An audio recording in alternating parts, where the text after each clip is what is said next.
Hello, I'm Tanya Vardhan. Currently, I am investment banking intern at Insight Solutions. So today's video presentation topic was that what are Excel's goal seek and solver feature, which are used for financial modeling. So the first one is goal seek feature.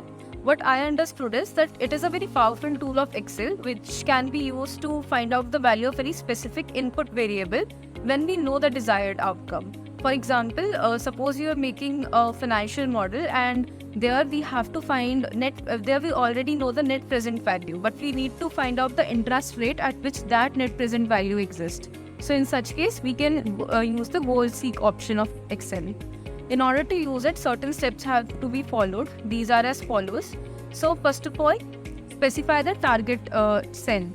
After that, specify the value of desired outcome. Once that is done, go to the data tab, then click on what if analysis, and under that you will find the goal seek option. Click on it. A window will appear.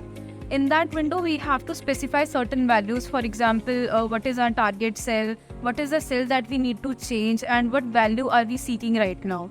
Once that is done, click on OK, and we will find out the value of the input that we are currently seeking. So that's how we can use the goal seek options. Next comes the solver feature.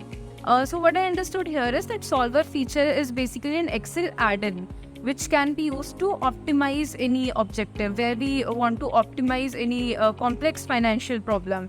It also provides us the option of considering constraints, and we can basically maximize or minimize any objective. It's up to us. So in order to use this feature, first of all, we have to ensure that the solver add-in is enabled in Excel. In order to enable it, simply go to Files, click on the Options tab, a window will appear, and from there we can click on the solver add-in, and that's how we can enable it. Once that is done, specify the objective. Specify the objective cell, and once you have specified it, go to the Data tab. Under the Analysis group, there is going to be an option of Solver.